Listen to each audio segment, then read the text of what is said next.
Cita-citanya tadi kan memperlakukan Jawa Timur sebagai pancernya masa depan Indonesia. Apa namanya itu mata air, apa namanya itu sumber ekonomi utama Indonesia dan seterusnya lah. Pokoknya gini, ada beberapa poin. Pertama gini, kalau Anda membangun Jawa Timur dengan skala Jawa Timur, maka Anda akan tetap kerdil sampai kapanpun.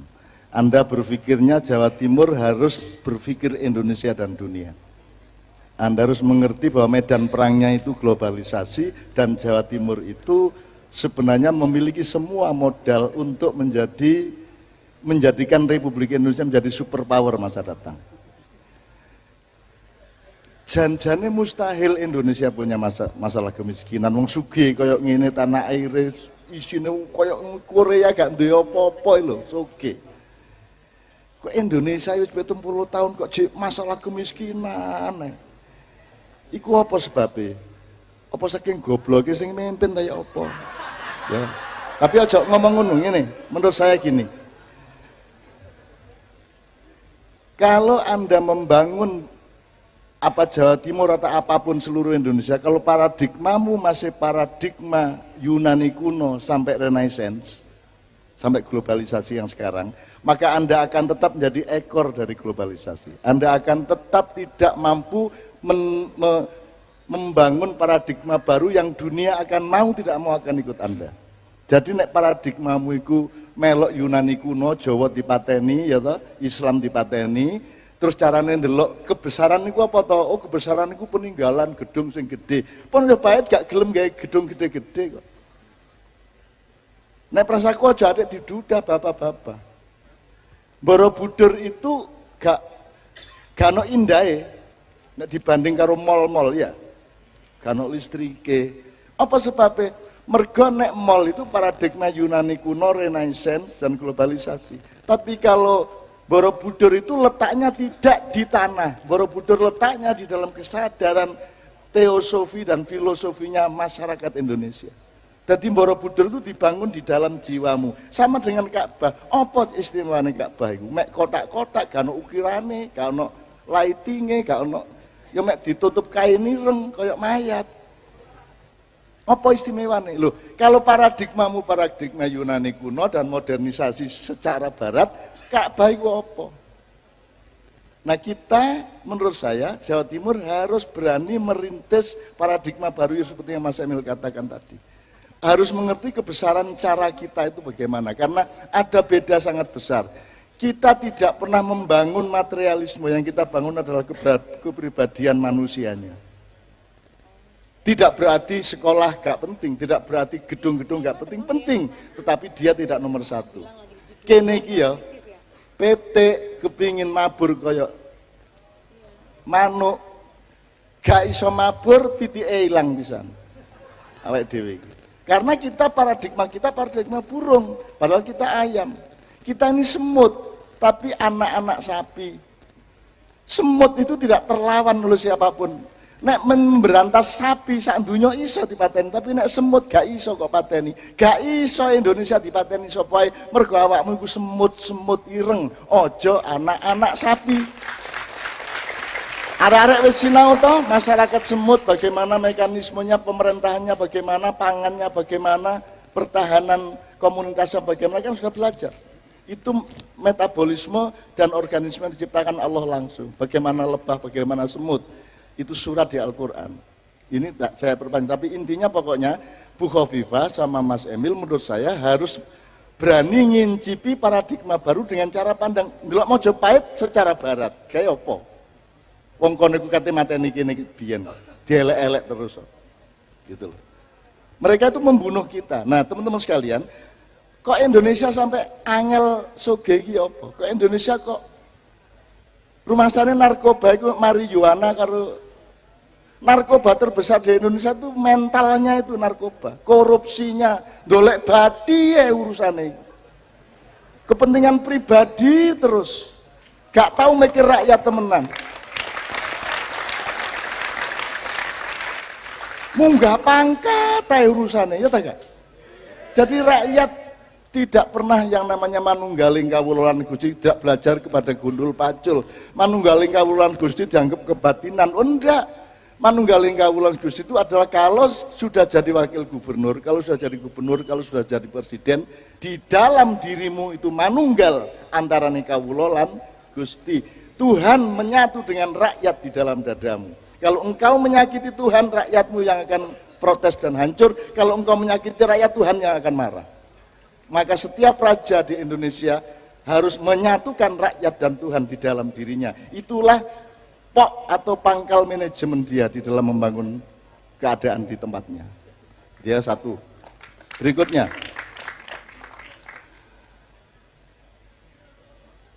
nek soal masalah Indonesia itu paradigma oyote itu keliru oleh ndelai lemah itu, oleh ngatur nandure itu biar salah. Tahun 45 itu banyak kesalahan, tapi ini tak terus nongko aku makar.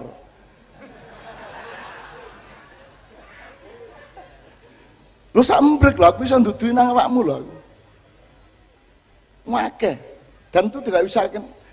Kudune debat capres itu ditakoni mau. Aku tak gaekno 45 pertanyaan tak cicil 11 11 kon gak iso jawab apa meneh 45. Selamat aku ki sabar tak jarno gak apa-apa. Krungu ya apa aku menengahi gak masalah tuh aku gak tahu berontak, gak kabeh tak tulungi kabeh. Gak ono sing gak tak tulungi. Gitu loh. Nah, ibarat wit-witan, woe bongkang-bongkenge bolak-balik. Presidennya gonta-ganti cek bongkenge, nggih ta mboten? Nggih. Apa sebabnya? Oh, duduk godhonge rek. Duduk kembange, duduk wite. Lemah karo oyote iku biyen gak cocok. Lemah karo winie iku biyen gak cocok. Iku nek ibarat wit. Nek ibarat wong krabi, akad nikahe biyen gak tepak iku.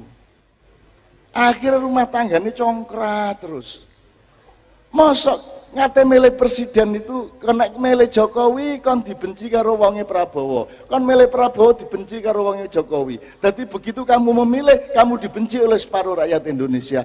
Iku cap apa urip kaya ngono iku? Ya apa foto wedi. Tahiyat lho wedi ngene berarti Jokowi nek tahiyat iki. Paksa ngene paksa. Dan seterusnya gini loh.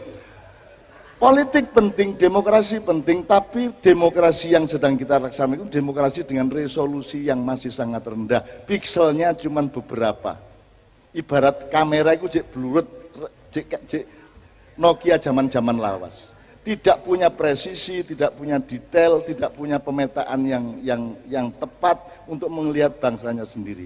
Maka di luar pembangunan fisik di Jawa Timur, menurut saya yang nomor satu adalah bagaimana Bu Khofifah dan Mas Emil membangun kepercayaan diri orang Jawa Timur, membangun pengertian mengenai kekayaan jiwa kita, kekayaan budaya kita, kekayaan pribadi kita.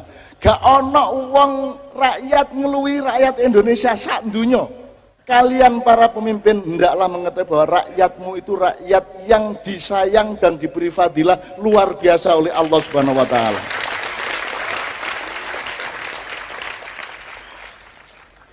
Jadi dunia sekarang sedang di masa peralihan Mas Emil. Wis to gelem gak gelem kok berubah.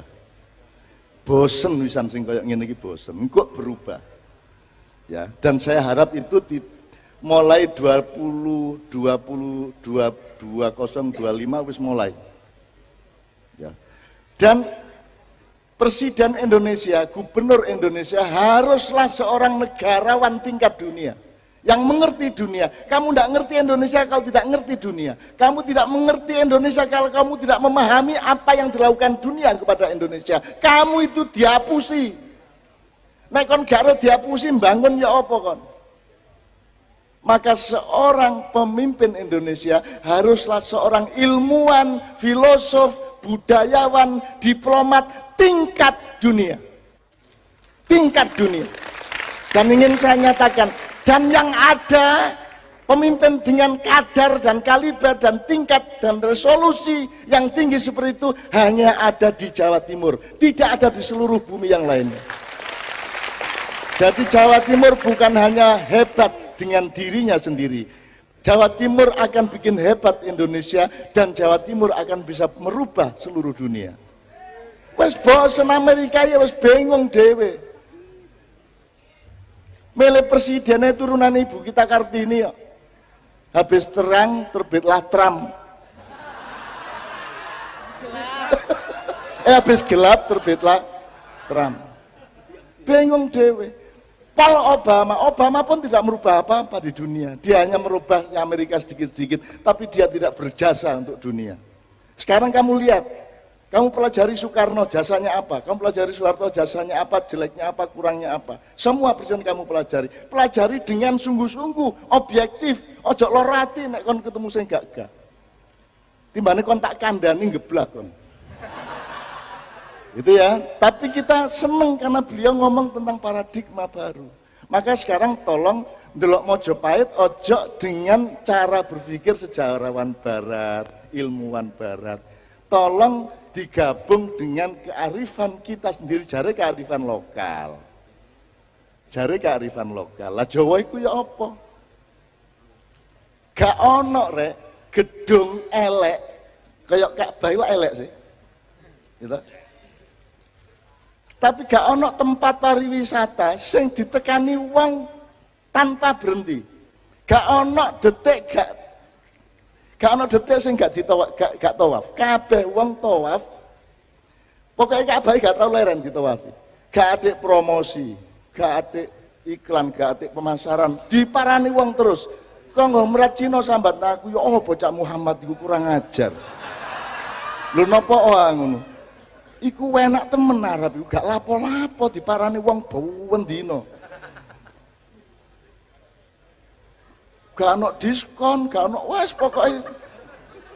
Nah, apakah Muhammad pernah berpikir ekonomi dan kapitalisme? Kamu tahu nggak? Ka'bah adalah contoh bahwa kalau kamu berbuat baik, kamu akan menjadi pusat energi, kamu akan menjadi pusat magnet, kamu akan ditatangi oleh uang. Kamu jangan mencari uang, bikin uang yang mencarimu. Jangan nemu tapi tinemu oleh uang. Rakyatku sekalian, saudara-saudara sebangsa dan tanah air, tidak ada waktu lagi. Tidak ada waktu lagi. Mulai hari ini anak-anak muda harus mulai bangkit.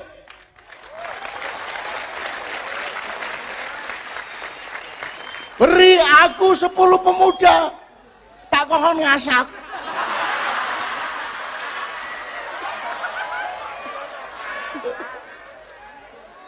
Anggitmu pidato tak aku, tak hapusi kon.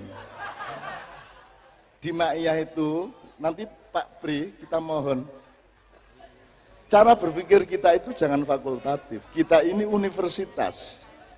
Jadi tidak ada fakultas kedokteran yang tidak terkait dengan psikologi, tidak terkait dengan sosial, dengan ekonomi. Tidak ada sesuatu yang tidak terkait dalam kehidupan.